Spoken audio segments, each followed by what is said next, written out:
నా పేరు హరిత. నేను గవర్నమెంట్ డిగ్రీ కాలేజ్ మెదక్లో లెక్చరర్గా వర్క్ చేస్తున్నాను. ఆడిటింగ్ అనేటువంటి సబ్జెక్టులో ఈరోజు మనం చెప్పుకోబోయే టాపిక్ వచ్చేసి ఆడిటర్ యొక్క అర్హతలు మరియు గుణములు. అంటే ఆడిటర్గా కంపెనీ యొక్క ఖాతా పుస్తకాలను ఆడిట్ చేయడానికి నియమింపబడినటువంటి వ్యక్తికి ఉండాల్సినటువంటి అర్హతలేంటి మరియు అనర్హతలేంటి, అతనికి ఉండాల్సినటువంటి గుణములు ఏంటి అనే విషయం గురించి ఇప్పుడు మనం డిస్కషన్ చేసుకుందాం. మరి ఆడిటింగ్ అనేటువంటిది సొంత వ్యాపార సంస్థలకి మరియు భాగస్వామ్య వ్యాపార సంస్థలకి తప్పనిసరిగా చేయించాల్సినటువంటి అవసరం లేదు. కానీ ఆ సంస్థలు ఆడిటింగ్ చేయించుకోవడం వలన కొన్ని ప్రయోజనాలు అనేవి లభిస్తాయి. కానీ కంపెనీల చట్టం ప్రకారం కంపెనీకి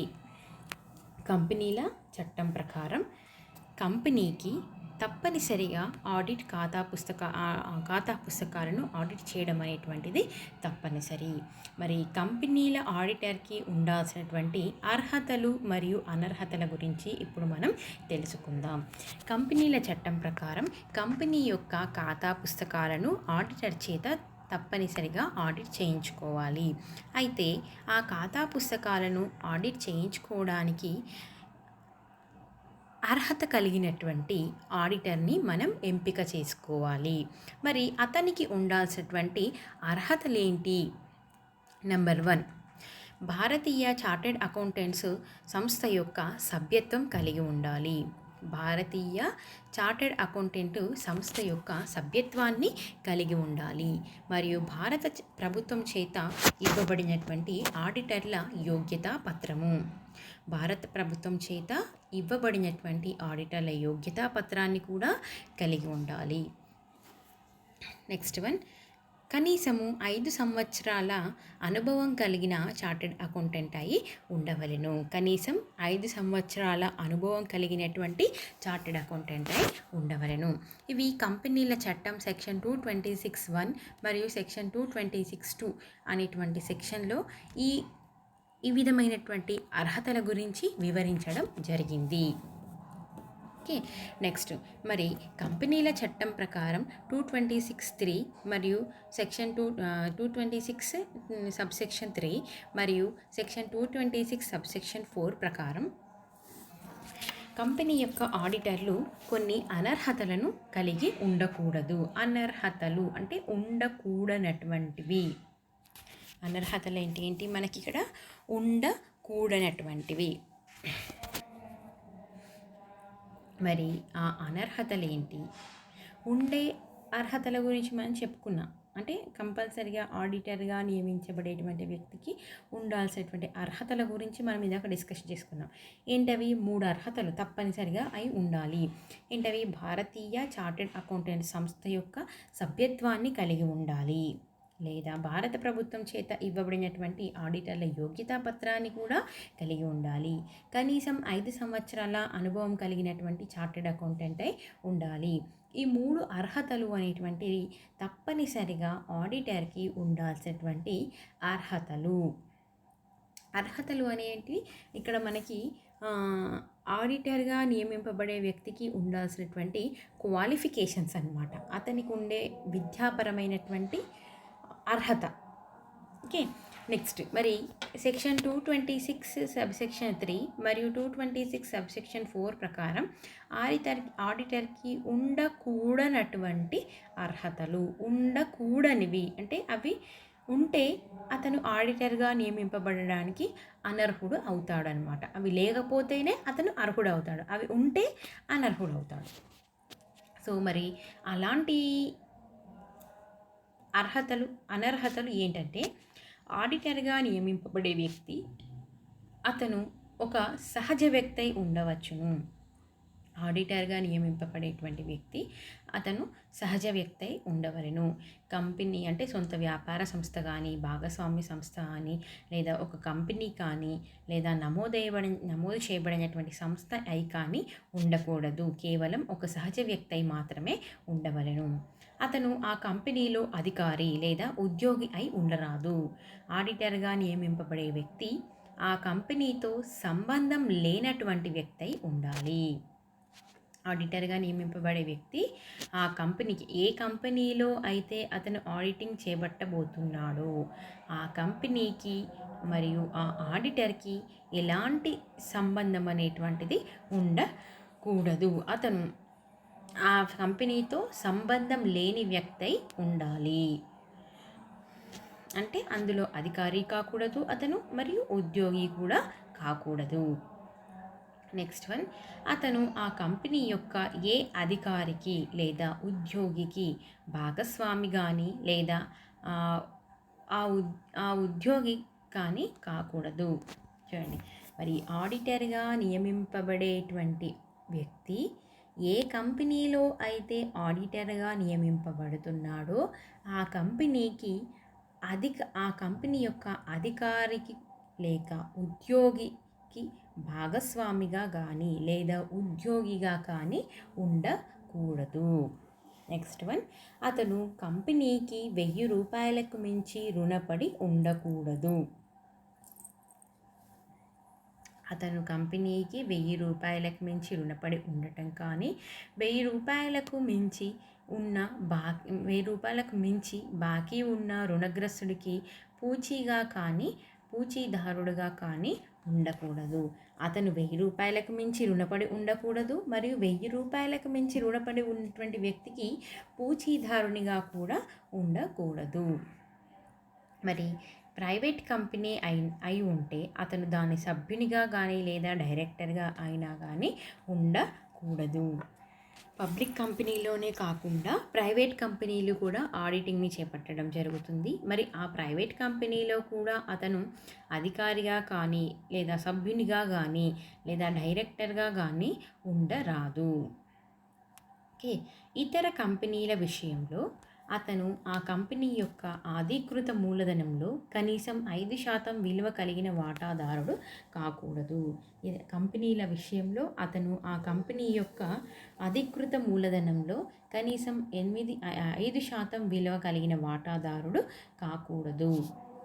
నెక్స్ట్ వన్, అతను ఆ కంపెనీ యొక్క హోల్డింగ్ కంపెనీలో కానీ లేదా సబ్సిడరీ కంపెనీలో కానీ ఆడిటర్గా నియమింపబడటానికి అనర్హుడై ఉండరాదు. అతను ఆ కంపెనీలో యొక్క హోల్డింగ్ కంపెనీలో కానీ లేదా సబ్సిడరీ కంపెనీలో కానీ ఆడిటర్గా నియమించబడటానికి అనర్హుడై ఉండరాదు. అంటే ఆ కంపెనీకి సంబంధించి హోల్డింగ్ కంపెనీలో అయినా కానీ లేదా సబ్సిడరీ కంపెనీలో అయినా కానీ అతడు అనర్హుడుగా ఉండరాదు.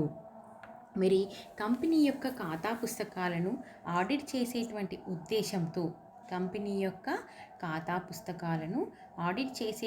ఉద్దేశంతో ప్రారంభించబడిన చార్టెడ్ అకౌంటెంట్ల భాగస్వామ్య సంస్థ. కంపెనీల యొక్క ఖాతా పుస్తకాలను ఆడిట్ చేసే ఉద్దేశంతో ప్రారంభింపబడినటువంటి చార్టెడ్ అకౌంటెంట్ల భాగస్వామ్య సంస్థ ఒక కంపెనీ యొక్క ఆడిటర్గా నియమింపబడవచ్చును. మరి నెక్స్ట్ వన్, ఆడిటర్ యొక్క సాంవత్సరిక ఆదాయం అనేది 6000 కంటే తక్కువగా ఉన్నప్పుడు, ఆడిటర్ల యొక్క సంవత్సరిక ఆదాయం ఇయర్లీ ఇన్కమ్, సంవత్సరిక ఆదాయం అంటే ఇయర్లీ ఇన్కమ్, అది 6000 కంటే తక్కువగా ఉన్నప్పుడు అతను ఆ కంపెనీ యొక్క డైరెక్టర్ యొక్క చుట్టము అయి ఉన్నా పర్వాలేదు. అంటే రిలేటివ్ కంపెనీ యొక్క ఆడిటర్కి యాన్యువల్ ఇన్కమ్, ఇయర్లీ సంపాదన, సంవత్సరం యొక్క ఆదాయం 6000 కంటే తక్కువగా ఉన్నప్పుడు ఆ కంపెనీ డైరెక్టర్ యొక్క రిలేటివ్ అయి ఉన్నా కూడా ఏమీ పర్వాలేదు. కానీ అతని సాంవత్సరిక ఆదాయం 6000 కంటే ఎక్కువగా ఉన్నప్పుడు అతనిని ఒక ప్రత్యేక తీర్మానం ద్వారా మాత్రమే నియమించవచ్చును. చూడండి, ఇక్కడ మనకి ఒక పాయింట్ ఏ విధంగా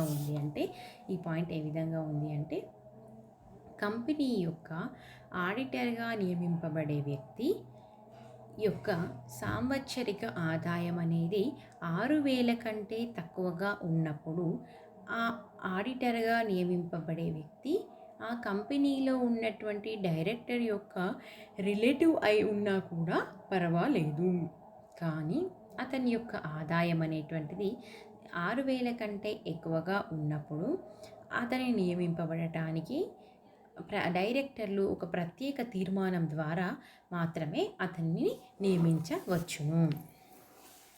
మరి నెక్స్ట్ వన్, ఆడిటర్గా నియమింపబడే ఆ వ్యక్తి ఏ కారణం వలన కానీ ఇప్పుడు చెప్పబడినటువంటి అర్హతలను కోల్పోయినప్పుడు మనం ఇందాక ఇవి డిస్కషన్ చేసాము కదా, అవన్నీ కూడా ఆడిటర్గా నియమింపబడేటువంటి వ్యక్తి ఏ కారణం వలన కానీ మనం ఇందాక డిస్కషన్ చేసుకున్నటువంటి అర్హతలను కోల్పోయినా లేక అనర్హతలకు లోనైనా అతను తక్షణం కంపెనీ నుండి తప్పించుకోవలను లేదా కంపెనీ అతనిని తప్పించవలెను, అంటే అతనిని తొలగించడం జరుగుతుంది. ఆడిటర్కు ఉండాల్సినటువంటి అర్హతలే ఉండాలి. ఇందాక మనం చెప్పుకున్నటువంటి అనర్హతలు కనుక అతను కలిగి ఉన్నట్లయితే చట్టం ప్రకారం కంపెనీ అతన్ని తొలగించవచ్చును లేదా అతని కంపెనీ నుండి తప్పుకొనడం జరుగుతుంది. ఇవి కంపెనీలో నియమింపబడే ఆడిటర్కి ఉండాల్సినటువంటి అర్హతలు మరియు అనర్హతలు. మరి అర్హతల గురించి అనర్హతల గురించి తెలుసుకుందాం. ఇప్పుడు కంపెనీ యొక్క ఆడిటర్లుగా నియమింపబడే వ్యక్తికి ఉండాల్సినటువంటి గుణములు, కంపెనీ యొక్క ఆడిటర్లో నియమింపబడే వ్యక్తికి ఉండాల్సినటువంటి ఏంటి గుణములు, అందులో మనం ఏ విధమైనటువంటి గుణములు ఆడిటర్కి ఉండాలి అనేటువంటిది చూద్దాం. మరి ఆడిటర్గా నియమింపబడే వ్యక్తి ఒక మంచి సఫలమైన ఆడిటర్ని నియమించుకోవాలి అంటే అతనికి కొన్ని గుణములు అనేటువంటివి ఉండాలి. ఆ గుణములను కలిగి ఉండి వాటిని నైపుణ్యంతో ఉపయోగించినప్పుడు తమ పనిని అందరికీ ఆమోదయోగ్యంగా పూర్తి చేయగలడు. అంటే కొన్ని గుణములు అనేవి ఆడిటర్కి, కొన్ని రకాలైనటువంటి గుణములు అనేవి ఆడిటర్కి ఉండడం వలన అతడు సఫలీకృతమైనటువంటి ఆమోదయోగ్యమైనటువంటి పనిని, అందరికీ ఆమోదయోగ్యమైనటువంటి పనిని చేపట్టిన పనిని పూర్తి చేయడం జరుగుతుంది. మరి ఆడిటర్కి ఉండాల్సినటువంటి గుణములు ఏంటి అంటే, నంబర్ 1, గణక శాస్త్ర సూత్రాలలో నైపుణ్యం ఉండాలి. మరి ఆడిటర్గా నియమింపబడే వ్యక్తికి గణక శాస్త్ర సూత్రాలలో నైపుణ్యం అంటే అకౌంటింగ్ గురించి, అకౌంట్స్పై లేదా అకౌంటింగ్ గురించి అతనికి పూర్తి అవగాహన అనేటువంటిది ఉండాలి. ఆ విధంగా ఉన్నప్పుడే మరి అతను ఎక్కడ మోసాలు జరిగినాయి, ఎక్కడ దోషాలు జరిగినాయి, పొరపాటు ఎక్కడ జరిగింది అనే విషయాన్ని గుర్తించగలుగుతాడు. మరి ఆ విధంగా ఆడిటర్గా నియమింపబడే వ్యక్తికి గణక శాస్త్రంలో ఉండేటువంటి పద్ధతులను గురించి కానీ దానిపై అవగాహన కానీ లేకపోతే మరి ఆ మోసాలను కానీ దోషాలను కానీ పొరపాట్లను కానీ కనుగొనడము కష్టమవుతుంది, వాటిని నిరూపించడము కూడా కష్టమే అవుతుంది. కనుక ఆడిటర్కి ఉండాల్సినటువంటి గుణములలో మొట్టమొదటిదైనటువంటి గణక శాస్త్ర సూత్రాలలో నైపుణ్యం అనేటువంటిది ఆడిటర్కి తప్పకుండా ఉండాలి. నెక్స్ట్ వన్,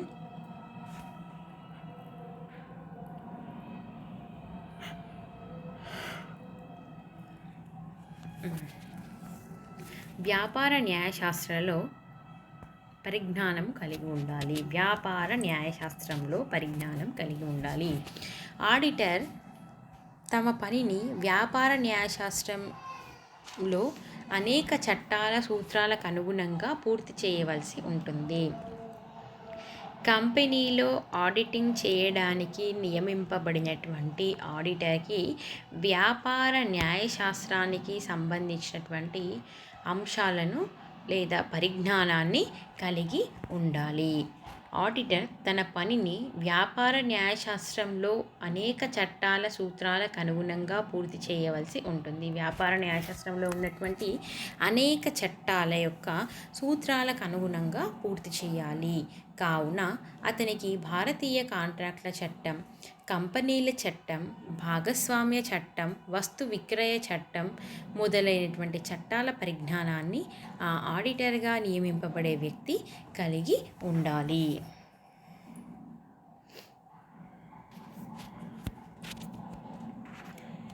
వ్యాపార న్యాయశాస్త్రాన్ని దృష్టిలో ఉంచుకొని అందులో ఆ చట్టాలకు అనుగుణంగా అతను మెదులుకోవాలి. అంటే ఏ చట్టాలు అంటే ఇక్కడ భారతీయ కాంట్రాక్ట్ చట్టం, కంపెనీల చట్టం, వస్తు విక్రయ చట్టం, భాగస్వామ్య చట్టం మొదలైనటువంటి చట్టాల పరిజ్ఞానాన్ని ఆడిటర్ కలిగి ఉండాలి.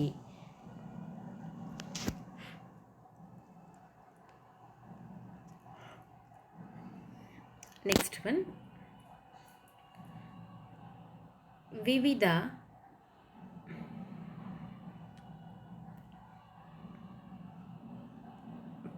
పన్నుల చట్టాల విజ్ఞానాన్ని కలిగి ఉండాలి.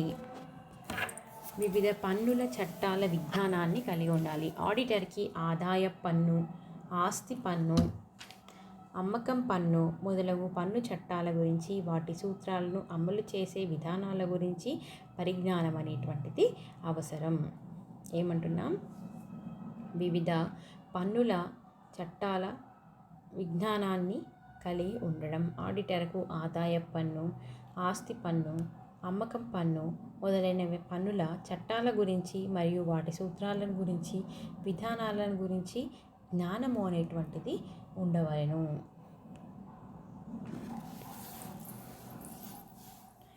నెక్స్ట్ వన్,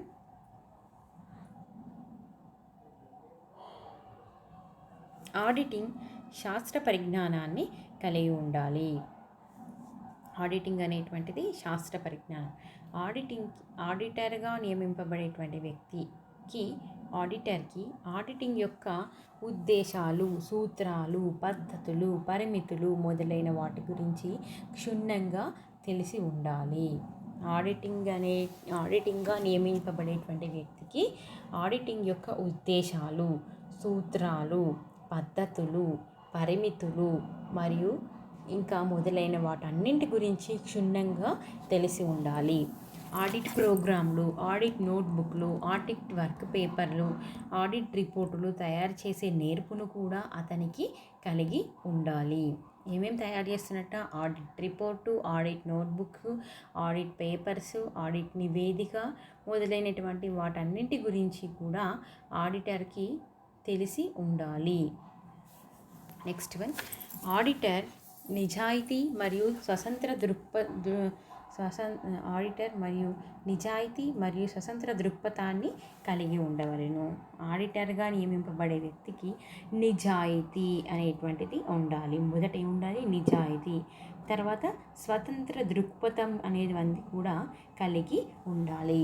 నిజాయితీ మరియు స్వతంత్ర దృక్పథాన్ని కలిగి ఉండాలి. ఆడిటర్గా నియమింపబడే వ్యక్తి నిజాయితీ పరుడై ఉండాలి.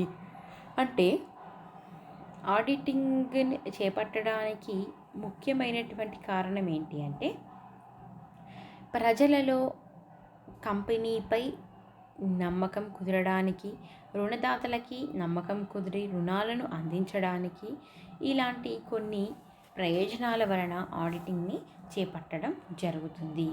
మరి ఈ విధంగా చేపట్టినటువంటి ఆడిటర్కి నిజాయితీ అనేటువంటిది తప్పనిసరిగా ఉండాలి. స్వతంత్ర దృక్పథం కూడా ఉండాలి. మరి ఈ విధంగా ఉన్నట్లయితేనే కంపెనీలో జరిగేటువంటి మోసాలను గురించి అతను తెలుసుకోవడం జరుగుతుంది. మరి తెలుసుకొని ఆ మోసాలను యాజమాన్య దృష్టికి తీసుకురావాలి అంటే అతనికి పరిజ్ఞానం అనేటువంటిది అవసరం. మరియు నిజాయితీ అనేది కూడా చాలా తప్పనిసరిగా అవసరం.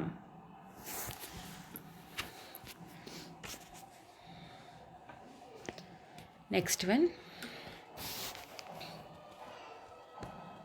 ఆడిట్ సాంకేతిక పరిజ్ఞానాన్ని కూడా ఆడిటర్ కలిగి ఉండాలి. ప్రస్తుత సమయంలో ఖాతా పుస్తకాలు అన్నీ కూడా కంప్యూటర్ ద్వారా వ్రాయబడుచున్నవి. మరి ప్రస్తుత పరిస్థితులలో ఈ మారుతున్నటువంటి టెక్నాలజీ ద్వారా ఆడిటింగ్ యొక్క పుస్తకాలను మనం మెయింటైన్ చేయడం జరుగుతుంది. అంటే ఖాతా పుస్తకాలను మనం మెయింటైన్ చేయడం జరుగుతుంది. అవి ఏంటి అంటే ఆడిటర్ నైతిక బలం, నిజాయితీపరుడు, ధైర్యం కలిగినవాడు, స్వతంత్ర దృక్పథాన్ని కలిగి ఉండవలెను. నిజాయితీపరుడై ఉండాలి, నైతిక బలం కలిగి ఉండాలి, ధైర్యం ఉండాలి, స్వతంత్రుడై ఉండాలి, మొదలైనటువంటి అన్ని లక్షణాలను కలిగి ఉండాలి. తాను యథార్థము లేదా నిజమని నమ్మిన విషయాలను ఎప్పటికీ ధృవీకరించరాదు. యథార్థము మరియు నమ్మని విషయాలను ఎప్పటికీ యథార్థము మరియు నిజమని నమ్మని విషయాలను ఎప్పటికీ కూడా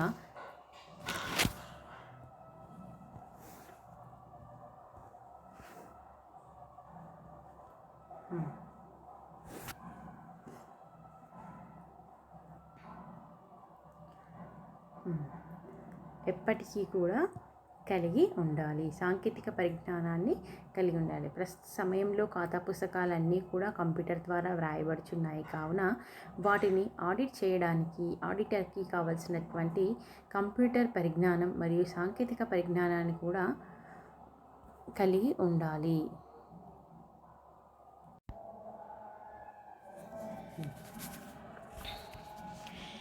ఆడిటర్ నిజాయితీపరుడు మరియు స్వతంత్ర దృక్పథాన్ని కలిగి ఉండాలి. మరియు ఆడిటర్కి సాంకేతిక పరిజ్ఞానం కూడా కలిగి ఉండాలి. ప్రస్తుతం ఖాతా పుస్తకాలన్నీ కూడా కంప్యూటర్ ద్వారా స్టోర్ చేయడం జరుగుతుంది, వ్రాయబడుచున్నాయి. ప్రస్తుత సమయంలో ఖాతా పుస్తకాలు అంటే కంపెనీలో ఉండేటువంటి ఖాతా పుస్తకాలన్నీ కూడా కంప్యూటర్ ద్వారా వ్రాయబడుచున్నాయి కావున వాటిని ఆడిట్ చేయడానికి ఆడిటర్కి కావలసినంత కంప్యూటర్ పరిజ్ఞానం మరియు సాంకేతిక పరిజ్ఞానం అనేటువంటిది అవసరం కావాలి. కాబట్టి అవన్నీ కూడా అతనికి తెలిసి ఉండాలి. నెక్స్ట్ వన్, వినయ విధేయతలు మరియు ఓర్పు నేర్పు కలిగినటువంటి లక్షణం కూడా ఉండాలి. వినయ విధేయతలు మరియు ఓర్పు నేర్పు కూడా కలిగి ఉండాలి. మనం కంపెనీలో ఆడిటర్గా నియమింపబడేటువంటి వ్యక్తికి చాలా ఓపిక, నేర్పు, వినయం, విధేయత అనేటువంటి ఈ 4 లక్షణాలను అతను కలిగి ఉండాలి. మరి ఆడిటర్ చాలా వినయంగా తమ అధికారులతో మరియు కంపెనీ డైరెక్టర్లతో మెలగవలెను. ఆడిటర్ చాలా వినయపూర్వకంగా కంపెనీ యొక్క అధికారులతో కానీ కంపెనీ యొక్క డైరెక్టర్లతో కానీ వినయపూర్వకంగా మెలగవలెను. కంపెనీ యొక్క అకౌంటింగ్ సిబ్బందితో కూడా చాలా ఓర్పు నేర్పుతో మాట్లాడి వారి నుండి కావలసినటువంటి సమాచారాన్ని రాబట్టుకోగల నైపుణ్యాన్ని కలిగి ఉండవలను. అందుకని మనం చెప్పుకున్నాం ఏమని, ఆడిటర్ చాలా చాకచక్యంగా ఉండాలి, చాలా చాకచక్యంగా జాగ్రత్తగా ఉండాలి అని చెప్పుకున్నాం. అంటే ఆడిటర్కి కావలసినటువంటి సమాచారాన్ని తెలుసుకోవాలి అంటే ఆడిటర్ అందరితో కూడా చాలా వినయంగా, విధేయంగా, ఓర్పుగా, నేర్పుగా మెదులుతూ ఉండాలి. ఆ విధంగా ఉంటూ ఆడిటర్ కంపెనీలో ఉన్నటువంటి అకౌంటింగ్ సిబ్బందితో తనకు కావలసినటువంటి సమాచారాన్ని తెలుసుకోవడం కోసం ఓర్పుతో, నేర్పుతో వారితో మాట్లాడి వారి నుండి కావాల్సినటువంటి సమాచారంను రాబట్టుకోగలిగేటువంటి నైపుణ్యాన్ని కలిగి ఉండవలెను. నెక్స్ట్ వన్, పరిశీలన శక్తి మరియు బుద్ధి బలము కలిగి ఉండాలి. పరిశీలించడం మరియు బుద్ధి బలము అనేది కూడా ఉండాలి. మరి కంపెనీలో ఆడిటింగ్ అనేటువంటిది తప్పనిసరిగా చేయాలి. మరి ఆ విధంగా ఆడిటింగ్ జరగాలి అంటే ఆడిటర్గా ఎన్నుకోబడేటువంటి వ్యక్తికి పరిశీలన శక్తి మరియు బుద్ధి బలాన్ని కలిగి ఉండాలి. ఆడిటర్ తమ పనికి సంబంధించి ఆడిటింగ్కి సంబంధించినటువంటి ప్రతి విషయాన్ని సమగ్రంగా విమర్శనాత్మకంగా పరిశీలించగల బుద్ధి జ్ఞానంను కలిగి ఉండి వాటిని దుర్వినియోగం చేసుకోకూడదు, వాటిని సద్వినియోగం చేసుకోవాలి. ఏం చెప్తున్నాడు? ఆడిటర్ తమ పనికి సంబంధించినటువంటి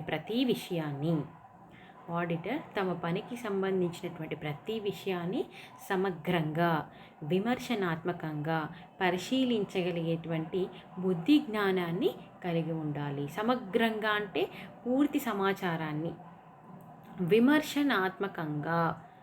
విమర్శనాత్మకంగా పరిశీలించేటువంటి బుద్ధి, జ్ఞానము, తెలివితేటలు ఆడిటర్కి కలిగి ఉండాలి. కలిగి ఉండి వాటన్నింటినీ కూడా ఆడిటర్ సద్వినియోగం చేసుకోవలెను. నెక్స్ట్ వన్, రహస్యములను గోప్యంగా ఉంచగలిగే శక్తిని కూడా కలిగి ఉండాలి. అంటే కొంతమందికి ఏమవుతుంది, ఏదైనా రహస్యం తెలిసింది అంటే అది ఎప్పుడెప్పుడు బయటకు చెప్పాలి, అది చెప్పేంత వరకు కూడా కొంతమందికి ఏమంటారు, కుదురుగా ఉండలేరనమాట. అది తెలిసిన విషయాన్ని ఇతరులకు చెప్పేంత వరకు కూడా వాళ్ళు కుదురుగా ఉండలేరు. ఎప్పుడెప్పుడు చెప్పాలి, ఎప్పుడెప్పుడు బయట వాళ్ళకి అది తెలియజేయాలి అనేటువంటి ఆత్రత అనేటువంటిది కొంతమందిలో ఎక్కువగా ఉంటుంది. అలాంటి లక్షణం, అలాంటి గుణము అనేటువంటిది ఆడిటర్కి ఉండకూడదు. తనకు తెలిసినటువంటి రహస్యములను గోప్యంగా అంటే ఎవరికీ తెలియకుండా రహస్యములను గోప్యంగా ఉంచగలిగే శక్తి ఆడిటర్కి కలిగి ఉండాలి. ఆడిటర్కు తాము ఆడిట్ చేస్తున్నటువంటి కంపెనీ లేదా వ్యాపార సంస్థ యొక్క ఆడిటర్ తను ఏ దానికైతే ఆడిట్ చేస్తున్నాడో ఆ కంపెనీకి లేదా వ్యాపార సంస్థకు, ఆ వ్యాపారానికి సంబంధించి అనేక రహస్య విషయాలు తెలుస్తాయి. మరి తను ఆడిటింగ్ చేస్తున్నప్పుడు అంటే తనిఖీ చేస్తున్నప్పుడు చాలా రహస్యాలు అతనికి తెలుస్తూ ఉంటాయి. అంటే ప్రతి విషయాన్ని కూడా అతను పరిశీలిస్తుంటాడు, ప్రతి దాని గురించి కూడా తెలుసుకుంటుంటాడు. కాబట్టి కంపెనీలో అయినా లేదా ఇతర వ్యాపార సంస్థలు చేస్తే అక్కడైనా కూడా వ్యాపారానికి సంబంధించి కొన్ని రహస్యాలు అనేవి తెలుస్తూ ఉంటాయి. మరి తెలిసినటువంటి ఆ రహస్యాలను ఇతరులకు చెప్పకుండా గోప్యంగా ఉంచగలిగే శక్తిని అతడు కలిగి ఉండాలి. మనకు తెలిసింది కదా అని చెప్పేసి వెంటనే ఇతరులకు చెప్పడం అది సరి అయినటువంటిది కాదనమాట. అలాంటివి ఇతరులకు చెప్పకుండా, బయట పెట్టకుండా ఆ రహస్యాలను రహస్యంగానే దాచిపెట్టాలి. ఇది ఆడిటర్ యొక్క నైతిక బాధ్యతే కాక శాసనాత్మక విధి కూడా అవుతుంది. మరి ఈ విధంగా ఆడిటర్ రహస్యాలను గోప్యంగా ఉంచేటువంటి లక్షణాన్ని ఆ బుద్ధిని ఆడిటర్ కలిగి ఉండాలి. సో మరి ఈ విధమైనటువంటి రహస్యమైనటువంటి విషయాలు తెలిసిన వెంటనే ఇతరులతో చెప్పకుండా అతను గోప్యంగా ఉంచగలిగే శక్తిని కలిగి ఉండాలి. ఇది ఆడిటర్గా నియమింపబడే వ్యక్తి యొక్క నైతిక బాధ్యతనే కాకుండా శాసనాత్మక విధి కూడా అవుతుంది. ఇది కేవలం నైతిక బాధ్యతని మాత్రమే కాదు, అది శాసనాత్మక విధి కూడా అవుతుంది. నెక్స్ట్ వన్, ఆకర్షణీయమైనటువంటి వ్యక్తిత్వాన్ని కలిగి ఉండవలెను. మరి ఆడిటర్గా నియమింపబడేటువంటి వ్యక్తికి ఇందాక మనం చెప్పుకున్నటువంటి పరిజ్ఞానాలే కాకుండా బుద్ధి సంబంధిత గుణగణాలతో పాటు, అంటే అతని యొక్క గోప్యంగా ఉంచే శక్తిని కావచ్చు, ఆలోచించే శక్తిని కావచ్చు, అకౌంటింగ్ యొక్క పరిజ్ఞానాన్ని కలిగి ఉండడం కావచ్చు, పన్నుల యొక్క చట్టాల గురించి తెలిసి ఉండడం కావచ్చు, బుద్ధి మరియు వివేకము ఉన్నటువంటి లక్షణాలే కావచ్చు. ఇవన్నీ కూడా ఉన్నప్పటికీ కూడా ఆడిటర్ ఆకర్షణీయమైనటువంటి భౌతిక వ్యక్తిత్వం ఉంటే ఇతరులతో కలవడం, మాట్లాడడం మరియు వారి నుండి కావలసిన సమాచారాన్ని పొందడం తేలిక అవుతుంది. ఆడిటింగ్ చేసేటప్పుడు కంపెనీలో బుద్ధి సంబంధిత గుణగణాలతో పాటు ఒక ఆకర్షణీయమైనటువంటి భౌతిక వ్యక్తిత్వం ఉంటే, బాడీ పర్సనాలిటీ అనేటువంటిది అందంగా ఆకర్షణీయంగా ఉంటే ఇతరులతో మాట్లాడటం లేదా కలవడం, వారి నుండి కలిసినటువంటి సమాచారాన్ని పొందడం తేలిక అవుతుంది. కావున ఆడిటర్ మంచి దుస్తులు ధరించి ఆకర్షణీయమైన తమ విధులకు హాజరు అవుతూ ఉండవలెను. ఆడిటర్ ఏం చేయాలి? మంచి దుస్తులు ధరించాలి. డ్రెస్సింగ్ అనేటువంటిది కూడా సరిగ్గా ఉండాలి అన్నమాట. అతని పనితనానికి తగ్గట్టుగా లేదా అతని హోదాకి తగ్గట్టుగా తన డ్రెస్సింగ్ అనేటువంటిది ఉండాలి. అప్పుడే అతనిని చూడగానే అతనికి విలువ, గౌరవము అనేటువంటివి దక్కుతాయి. అంటే మనం అపియరెన్స్ని చూసి కూడా ఒక్కొక్కసారి ఆ వ్యక్తి యొక్క అపియరెన్స్ని చూసి కూడా అతని యొక్క విలువ అనేటువంటిది పెరుగుతుంది. ఎప్పుడైనా కూడా డ్రెస్సింగ్ అనేది తప్పనిసరిగా ఉండాలి. డ్రెస్సింగ్తో పాటు అతని యొక్క వ్యక్తిత్వం కూడా ఆకర్షణీయమైనదిగా ఉండాలి. మరి డ్రెస్సింగ్ అనేటువంటిది కూడా సరిగ్గా ఉండాలి. మరి ఈ విధంగా ఉండడం వలన ఇతరులతో కలవడం కానీ, మాట్లాడడం కానీ, కావలసినటువంటి సమాచారాన్ని పొందడం కానీ తేలిక అవుతుంది. కావున ఆడిటర్ మంచి దుస్తులను ధరించి ఆకర్షణీయంగా తమ విధులకు హాజరు కావాలి. ఆకర్షణీయంగా ఉంటూనే అన్ని లక్షణాలను కలిగి ఉండాలి, అన్ని గుణాలను కలిగి ఉండాలి.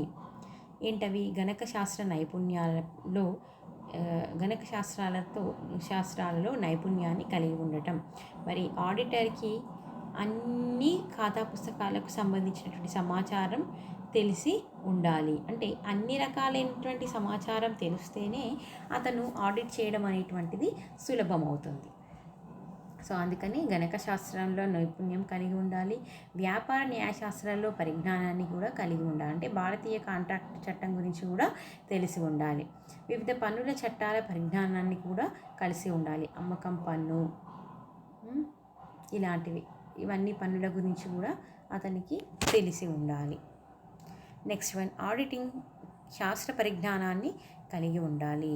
ఆడిటింగ్కి శాస్త్రపరమైనటువంటి పరిజ్ఞానాన్ని కూడా కలిగి ఉండాలి. అన్ని శాస్త్రాల గురించి తెలిసి ఉండాలి. మరి ఆడిటర్ నిజాయితీ మరియు స్వతంత్ర దృక్పథాన్ని కలిగి ఉండాలి. ఆడిటర్గా నియమింపబడే వ్యక్తి ఆడిట్ చేస్తున్నప్పుడు నిజాయితీ అనేటువంటిది ఉండాలి మరియు స్వతంత్ర దృక్పథాన్ని కూడా కలిగి ఉండాలి. నిజాయితీగా ఉండాలి, స్వతంత్ర దృక్పథాన్ని కూడా కలిగి ఉండాలి. నెక్స్ట్ వన్, సాంకేతిక పరిజ్ఞానం కలిగి ఉండాలి. మరి నడుస్తున్నటువంటి ప్రస్తుత సమయంలో లేదా నేటి సమాజంలో మరి ఖాతా పుస్తకాలు అన్నీ కూడా ఏమవుతున్నాయి? కంప్యూటర్లోనే భద్రపరచడం జరుగుతుంది. కావున ఆడిట్ చేసేటువంటి వ్యక్తికి లేదా ఆడిటర్కి కావాల్సినటువంటి కంప్యూటర్ పరిజ్ఞానం లేదా సాంకేతిక పరిజ్ఞానం అనేటువంటిది ఉండాలి.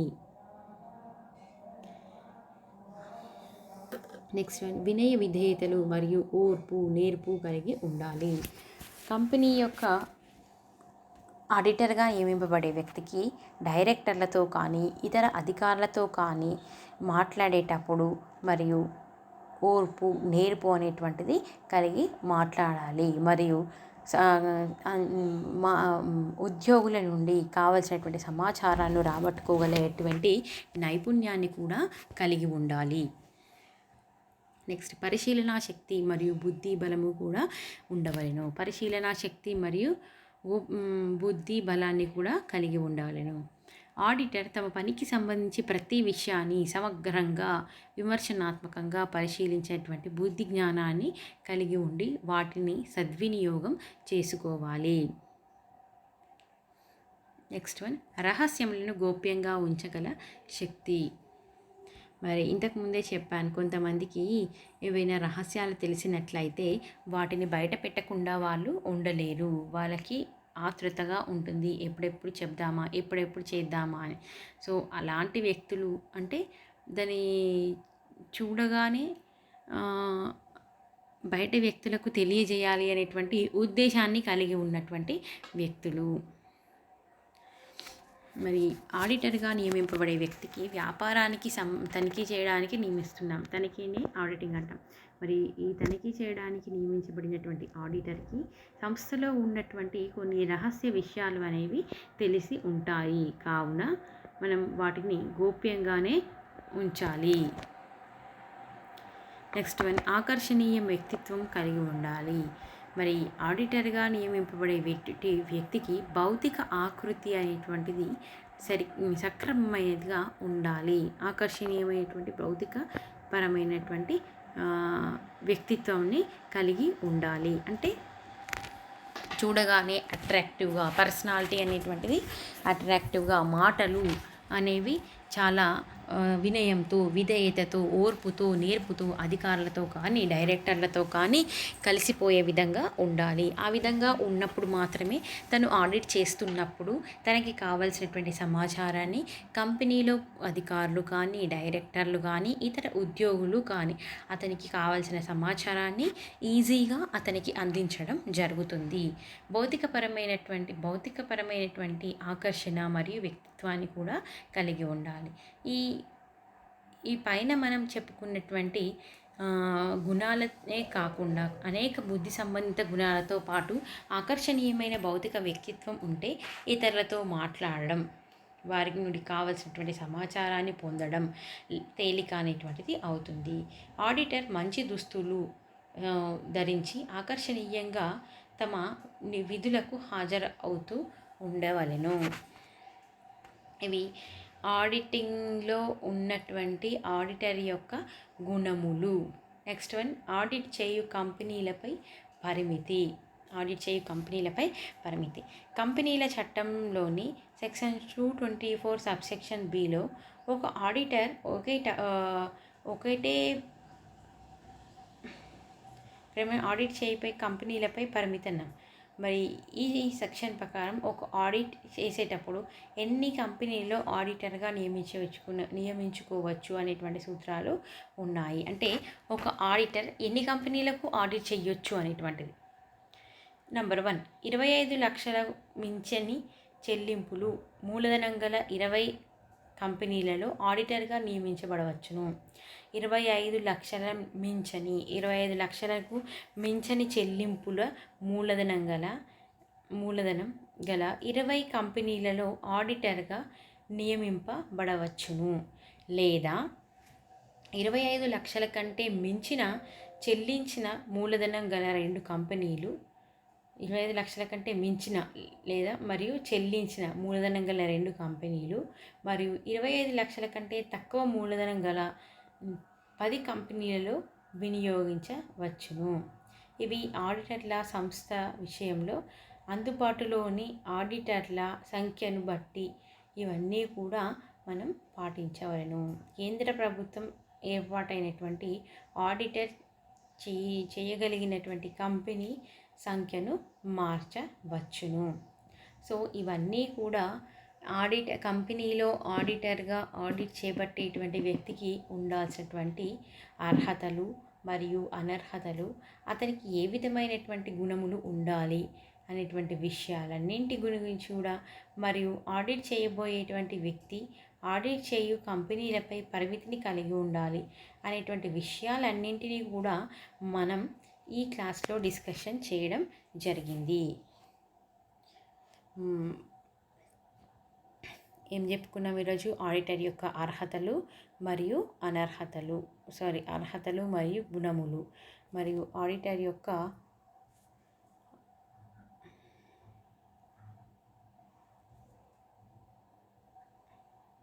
అర్హతలు, అనర్హతలు మరియు ఆడిటర్ల యొక్క గుణములను గురించి తెలుసుకున్నాం. సో మనం మరి ఈ విధంగా ఆడిటర్కు ఉండాల్సినటువంటి అర్హతలు ఎంపిక చేసుకోబడాలి అంటే అతనికి ఎడ్యుకేషనల్ క్వాలిఫికేషన్స్ అనేటువంటివి అవసరం అవుతాయి. కాబట్టి మరి వీటితో పాటుగా కొన్ని గుణాలను కూడా అతను కలిగి ఉండాలి. గుణాలు అంటే సక్రమమైనటువంటి గుణాలను మాత్రమే కలిగి ఉండాలి. మరి ఆడిటర్ల చేత ఆడిట్ చేయించడం వల్ల కలిగేటువంటి గుణాలు ఏంటంటే, వ్యాపార న్యాయశాస్త్రంలో పరిజ్ఞానాన్ని కలిగి ఉండాలి. గణక శాస్త్రాలలో నైపుణ్యాన్ని కలిగి ఉండాలి. పన్నుల చట్టాల పరిజ్ఞానాన్ని కలిగి ఉండాలి. ఆడిటింగ్ శాస్త్ర పరిజ్ఞానాన్ని కలిగి ఉండాలి. ఆడిటర్ నిజాయితీ మరియు దృఢత్వాన్ని కలిగి ఉండాలి. సాంకేతిక పరిజ్ఞానాన్ని కలిగి ఉండాలి. వినయ విధేయతలు మరియు ఓర్పు నేర్పును కలిగి ఉండాలి.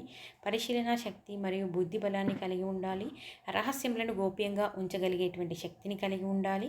ఆకర్షణీయమైనటువంటి భౌతిక వ్యక్తిత్వాన్ని కూడా కలిగి ఉండాలి. ఇన్ని రకాలుగా ఆడిటర్కి ఈ గుణములు ఉండాలి. ఆడిట్ చేయు కంపెనీలపై పరిమితి. ఆడిట్ చేయు కంపెనీలపై పరిమితి ఏ విధంగా ఉంది? 25 లక్షలకు మించి చెల్లించిన మూలధనం గల 20 కంపెనీలలో ఆడిటర్గా నియమింపబడవచ్చును. 25 లక్షలు మించని చెల్లించిన మూలధనం గల 20 కంపెనీలలో, మూలధనం అనేది 25 లక్షలు మించని మూలధనం గల 20 కంపెనీలలో ఆడిటర్గా నియమించబడవచ్చును. లేదా 25 లక్షల కంటే మించిన చెల్లింపు మూలధనం గల 2 కంపెనీలు మరియు 25 కోట్ల కంటే తక్కువ మూలధనం గల 25 లక్షల కంటే తక్కువ మూలధనం గల 10 కంపెనీలలో నియమింపబడవచ్చును. ఇవి ఆడిటర్కు ఉండాల్సినటువంటి అర్హతలు మరియు అనర్హతలు మరియు ఆడిట్ చేయు కంపెనీల సంఖ్యపై పరిమితిని చేసుకోవడం. ఇవన్నీ కూడా ఆడిటర్ యొక్క గుణములు, అర్హతలు, అనర్హతలు,